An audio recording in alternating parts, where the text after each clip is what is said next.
આમ આદમી પાર્ટીના ડેડિયાપાડાના ધારાસભ્ય ચેતર વસાવા આગામી લોકસભાની ચૂંટણી લડશે જ।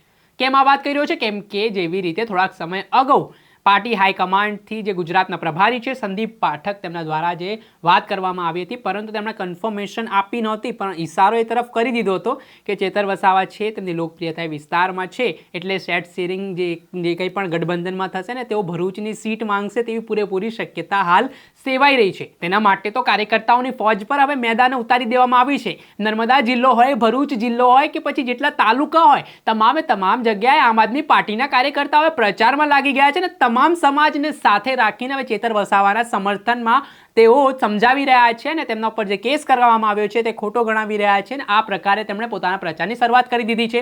આ બાબતને લઈને નર્મદા જિલ્લાના ઉપપ્રમુખ દેવેન્દ્ર વસાવાએ આજે જે મીટિંગ થઈ હતી તે મીટિંગમાં કયા પ્રકારની વાત સમાજ જે સર્વ સમાજ મળ્યા હતા કરવામાં આવી છે અને શું આજનું આયોજન રહ્યું હતું તે વિશે વાત કરીશું આ વિડીયોમાં।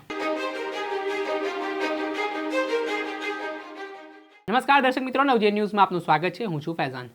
આમ આદમી પાર્ટી આ વખતે ગુજરાતના વિધાનસભાની ચૂંટણીમાં 182 ઉમેદવારો સાથે ઉતરી હતી અને 5 જેટલી વિધાનસભાની સીટો પર તેમને વિજેતા પણ હાંસલ થઈ હતી, પરંતુ હવે આગામી 2024ની લોકસભાની ચૂંટણીને લઈને તેમની નજર ભરૂચ સીટ પર જોવા મળી રહી છે, એટલે કે તેઓ ગુજરાતમાં એક સીટ તો જીતવા માટે પૂરેપૂરા આત્મવિશ્વાસ સાથે તેઓ પ્રચારમાં જોડાઈ ગયા છે। આમ આદમી પાર્ટીના હાઈકમાન્ડથી થોડાક સમય અગાઉ ગુજરાતના પ્રભારી સંદીપ પાઠક આવ્યા હતા, તેમણે ચેતર વસાવા તરફ પોતાનો ઇશારો કર્યો હતો, પરંતુ તેમણે આ બાબતને લઈને કોઈ કન્ફર્મેશન આપી નહોતી। તેમણે એવું કહેવું છે કે જે એલાયન્સની બેઠક મળવાની છે તેમાં સીટ શેરિંગની વાત થશે તો તેમાં ભરૂચ સીટ ઉપર તેમની વધારે નજર છે, એટલે આમ આદમી પાર્ટી ભરૂચ સીટ પરથી ચેતર વસાવાને પોતાનો ઉમેદવાર જાહેર કરી ચૂકી છે, પરંતુ તે વાતને લઈ હવે ઘણા બધા સસ્પેન્સો છે તે આગામી સમયમાં ખુલવાના છે। તેને લઈને આમ આદમી પાર્ટીના ધારાસભ્ય ચેતર વસાવાના સમર્થનમાં ભલે જે ચેતર વસાવા છે તે જેલની અંદર છે, પરંતુ તેમના કાર્યકર્તાઓ છે, તેમના સમર્થકો છે, ચાહકો છે, તે તેમના બેનરો સાથે, પોસ્ટરો સાથે પ્રચારમાં લાગી ગયા છે। સંગઠનોની બેઠકો મળી રહી છે, હોદ્દેદારોની બેઠક મળી રહી છે। ભરૂચ સીટમાં જે તાલુકા લેવલની વાત હોય, બૂથ મેનેજમેન્ટની વાત હોય ને જે 6 વિધાનસભા બેઠકો છે તેને ધ્યાનમાં રાખીને પણ હવે કાર્યકર્તાઓ ઠેર ઠેર જન સુધી લોકો પહોંચી રહ્યા છે। આ બાબતને લઈને નર્મદા જિલ્લાના ઉપપ્રમુખ દેવેન્દ્ર વસાવા દ્વારા પણ આજે જે મીટિંગ મળી હતી તે અંગે મહત્વની જાણકારી આપવામાં આવી છે અને સર્વ સમાજ છે ચેતર વસાવાના સમર્થન કરી રહ્યો છે અને આગામી સમયમાં સારો એવો રિઝલ્ટ પણ આ ભરૂચ સીટ ઉપરથી મળશે તેવો આત્મવિશ્વાસ પણ તેમણે વ્યક્ત કર્યો છે। પહેલા તો આ બાબતને લઈને દેવેન્દ્ર વસાવા શું કહી રહ્યા છે તે જોઈ લો। ડેડિયાપાડા અને સાગબારાના ધારાસભ્ય ચૈતરભાઈ વસાવા સાહેબના સમર્થનમાં આજે ભરૂચ લોકસભાની અમારે 2 તાલુકાની મિટિંગ થઈ।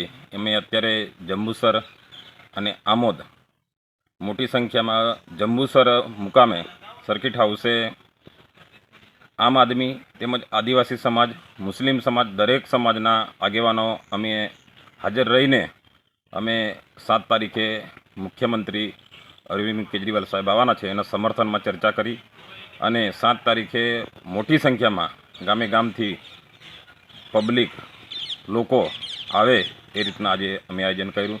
ત્યારબાદ ભરૂચ જિલ્લાના આમોદ તાલુકા ખાતે અમે બીજી મિટિંગ કરી અને તે મિટિંગમાં પણ ઘણી સારી લોકોની અમને સારો એવો પ્રતિસાદ મળ્યો અને અમને લોકો ચૈતરભાઈ વસાવા ભલે જેલમાં હશે પણ ચૈતરભાઈની આપણે ખોટ નથી રાખવી એ રીતે નેત્રંગ ખાતે 7 તારીખે સમગ્ર સમાજના લોકો ચૈતરભાઈને સમર્થન માટે ઘણી મોટી સંખ્યામાં લોકો આવવાના છે। આજે અમે જંબુસર અને આમોદમાં મિટિંગ કરીને અને લોકોની સાથે મળીને અમને પણ ખુશી થાય છે। ચૈતરભાઈના નામથી લોકો અસંખ્ય લોકો જોડાય છે અને 7 તારીખે એનો પરચો ભાજપ તાનાશાહી સરકારને આનો પરચો લોકો બતાવવાના એવા। નર્મદા જિલ્લાના આમ આદમી પાર્ટીના ઉપપ્રમુખ જે દેવેન્દ્ર વસાવા છે તેમના દ્વારા કહેવામાં આવ્યું છે કે પ્રચાર પ્રસારની પ્રક્રિયા હાલ પૂરજોશમાં ચાલી રહી છે। બૂથ મેનેજમેન્ટ જેવી રીતે ભરૂચ સીટ ઉપર લોકસભાની ચૂંટણી યોજાવાની છે તો તે જે સાથે વિધાનસભાની સીટો છે તે કવર કરવા માટે જે કાર્યકર્તાઓને જે તમામ જે પ્રચાર પ્રસાર છે તેમાં લગાવી દેવામાં આવે છે ને હવે તમામ લોકો વચ્ચે જઈને તેઓ આ લોકોને સમજાવવામાં આવશે કે જે ચેતર વસાવા ઉપર કેસ કરવામાં આવ્યો છે તે ખોટો કેસ કરવામાં આવ્યો છે, તે પ્રકારની વાત છે દેવેન્દ્ર વસાવા દ્વારા કરવામાં આવી છે। હવે આગામી સમયમાં ચેતર વસાવા ને લઈને શું નવા ખુલાસાઓ થાય છે, તેઓ જેલમાંથી ચૂંટણી લડવાના છે કે તેમને જામીન મળવાની છે તે સમય જ બતાવશે, પરંતુ જેવી રીતે પ્રચારમાં કાર્યકર્તાઓ લાગી ગયા છે એટલે ચેતર વસાવા હવે ભલે જેલમાં છે પરંતુ તેમને પ્રચારની પ્રક્રિયાના શ્રી ગણેશ થઈ ચૂક્યા છે। દર્શક મિત્રો, અત્યાર સુધીમાં બસ આટલું। આવા નવા વિડીયો સાથે આપણે માહિતગાર કરતા રહીશું। નવજીવન ન્યૂઝની ચેનલને લાઇક કરો, સબસ્ક્રાઇબ કરો અને શેર કરવાનું ભૂલતા નહીં। નમસ્કાર।